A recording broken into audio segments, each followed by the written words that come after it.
So tell us what you're doing, Nicholas. So what we're doing here is a reverse sear. So that means instead of searing the steak and then putting it on the grill, you're gonna cook the steak and then sear it at the end. Now the reason you do that is because you're able to cook it at a nice slow temperature, low and slow, and that gives you a more even cook all the way throughout. So rather than have a steak that is well done around the outside and it just has a slight center that might be rare, medium rare, whatever you want, you get a much more even cook throughout, so your steak has a more even color and temperature throughout. So how long do you have them in the oven and at what temperature right now? So I usually do about 250. The time really depends on the steak. Okay. So the thicker, bigger steaks are gonna take longer. These are two pretty large New York strips. They are about probably 10 to 12 ounces a piece, maybe a little bit bigger. Okay. They've been in for 20 minutes so far at 250, and they're still only up to about 85 degrees. So you just need to look at what temperature you want your doneness to be at.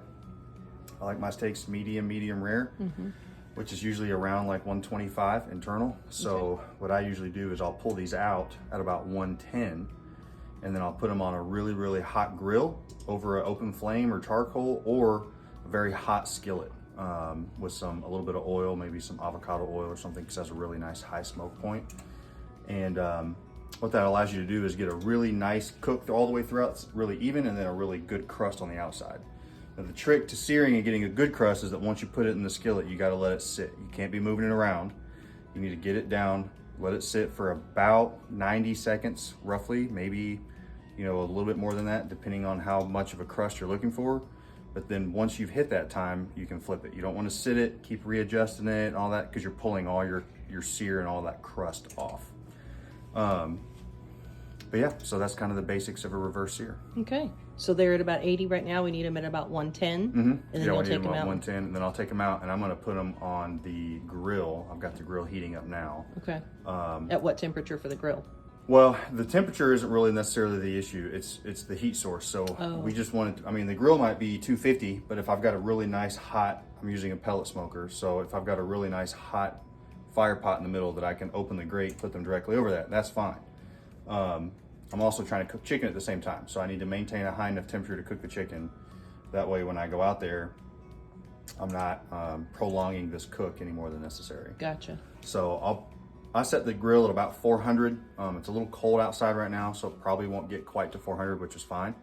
And then I'll cook the chicken, and while that chicken is cooking, this should be finishing up, hopefully, and I'll be able to pull it off and get my sear. Okay. So when we're ready to take these out and put them on the grill, we'll come back. Sure. All right. We'll be right back. All right, so we got our steaks out.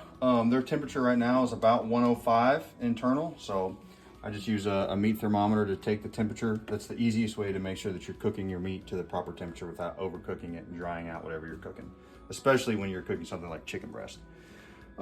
So one of the benefits of a reverse sear in the oven is that you get that low, slow cook and even temperature all throughout, like I mentioned before. But the other benefit is that you actually help dry out the outside of the steak, which gives you a better sear whenever you're ready to sear it, whether that's in your skillet, cast iron, or a nice hot stainless steel or something like that. I typically try to be careful with nonstick skillets. They have a pretty limited temperature range usually. So if it's a cheap Walmart nonstick skillet, just be careful about how hot you're getting it.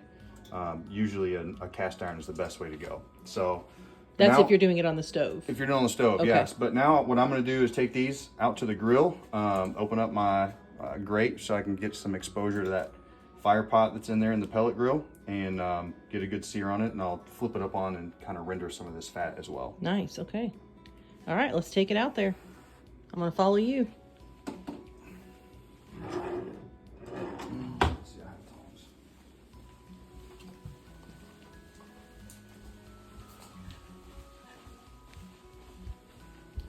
He walks fast, you guys.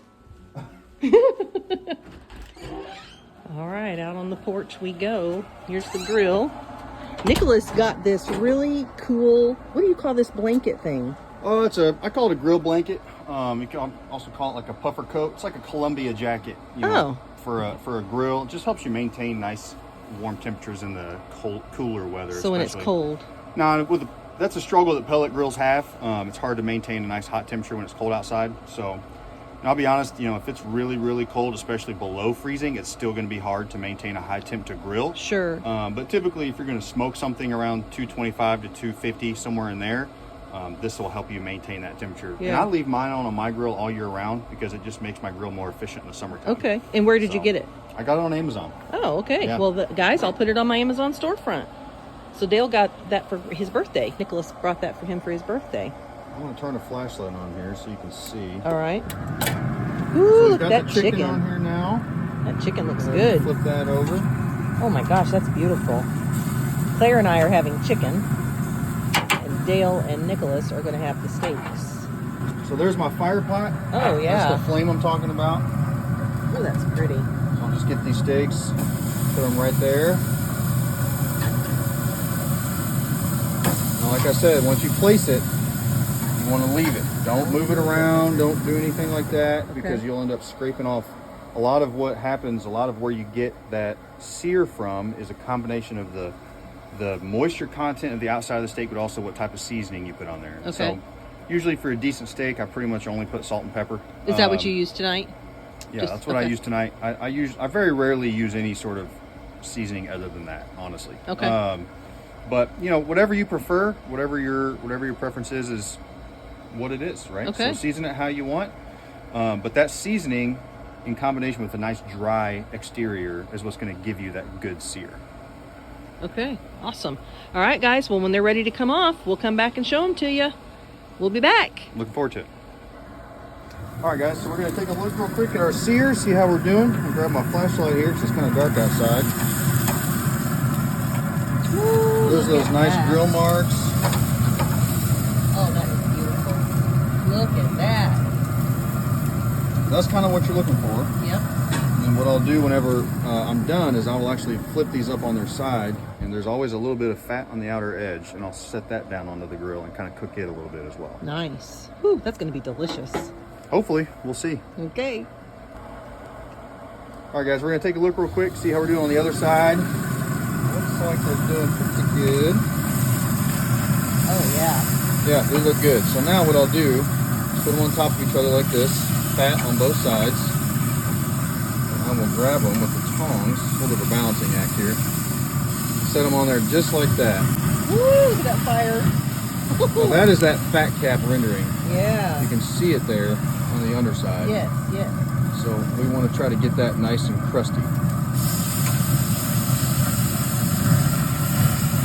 A little bit of flame's okay. You just don't want to get too hot with it and burn it.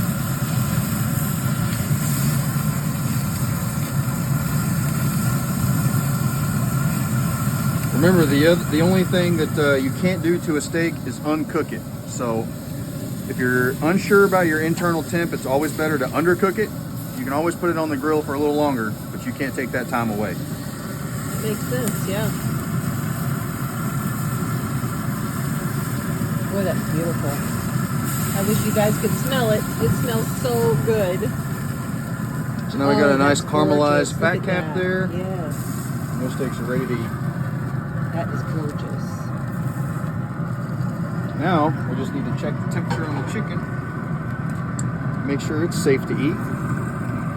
What temp do you want the chicken? 165. 165, okay, Yeah, that's the temperature you're always looking for chicken. Will you hold my flashlight as well?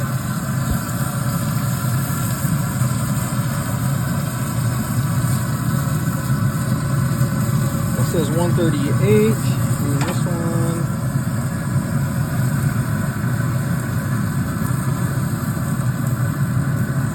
This is about 150. So we're going to leave these on just a little bit longer. Yep. Close this lid back up, save our heat. And we will see you when we cut into these steaks, see how they look inside. All right. All right, guys, here is our dinner. So there's the chicken. Dale's got steak. We've got some macaroni and cheese, dirty mashed potatoes, Hawaiian rolls, Nicholas's steak, and obviously y'all's sweet tea. We got to have that in there. And some really good green beans. All right, Nicholas, it is time to test it. All right, here we go. let's see how it turned out.